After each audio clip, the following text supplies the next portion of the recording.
ஒரே முட்டால அவிய லைனை கிராஸ் பண்ண மாட்டாங்கோ. சின்ன சின்ன பேபி ஸ்டெப்ஸாக தான் ஆரம்பிப்பாங்கோ.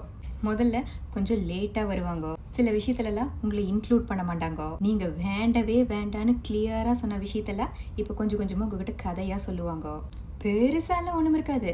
சின்ன சின்னதாக சென்சிட்டிவாக நீங்கள் ரியாக்ட் பண்ணுற அளவுக்கு சின்ன விஷயமா தான் இருக்குது. அதுதான் எங்கள் பாயிண்ட்டு. அவிய உங்களை மெஷர் பண்ணுறாங்கோ. உங்கள் பவுண்ட்ரிஸை டெஸ்ட் பண்ணுறாங்க.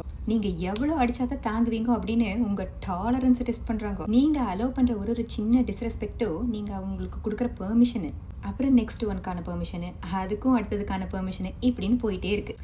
நீங்கள் காப்பாற்றிக்காத பவுண்ட்ரிஸ் எல்லாம் கொஞ்சம் கொஞ்சமாக காணாமையே போயிரு. அதனால ஓவர் எக்ஸ்பிளைன் பண்ணாதீங்க, ஆர்கியூ பண்ணாதீங்க, எக்ஸ்ப்ளோட் ஆயிடாதீங்க. முக்கியமாக ஃபர்ஸ்ட் டைமே இதை ஃபேஸ் பண்ணுறப்போ நீங்கள் கிளியராக அவகிட்ட சொல்லிருங்க, இது எனக்கு செட் ஆகாது, இந்த மாதிரி இருந்தால் நம்மளுக்கு ஒர்க் அவுட் ஆகாது அப்படின்னு தெளிவாக சொல்லி போடுங்க. அவ்வளோதான். No drama, no guilt, just clarity. அவ்வளோதான். உங்கள் பவுண்ட்ரிஸை டெஸ்ட் பண்ணுறனால அவைய கன்ஃபியூஸ் ஆகிருக்கிறாங்கன்னு நினச்சிடாதீங்க. நீங்கள் எவ்வளோ தாங்குவீங்கன்னு தெரிஞ்சுக்கிறதுல ரொம்ப க்யூரியஸாக இருக்கிறாங்கன்னு அர்த்தம். அப்படி நீங்கள் அதுக்கெல்லாம் சரிப்பட்டு வர மாட்டீங்கன்னு தெரிஞ்சுன்னு வைங்கோ, அப்போத்தே இன்ட்ரெஸ்டிங்கான விஷயமெல்லாம் நடக்கு. ஒன்று, உங்களை ரெஸ்பெக்ட் பண்ணுறக்கு ஆரம்பிச்சிருவாங்கோ.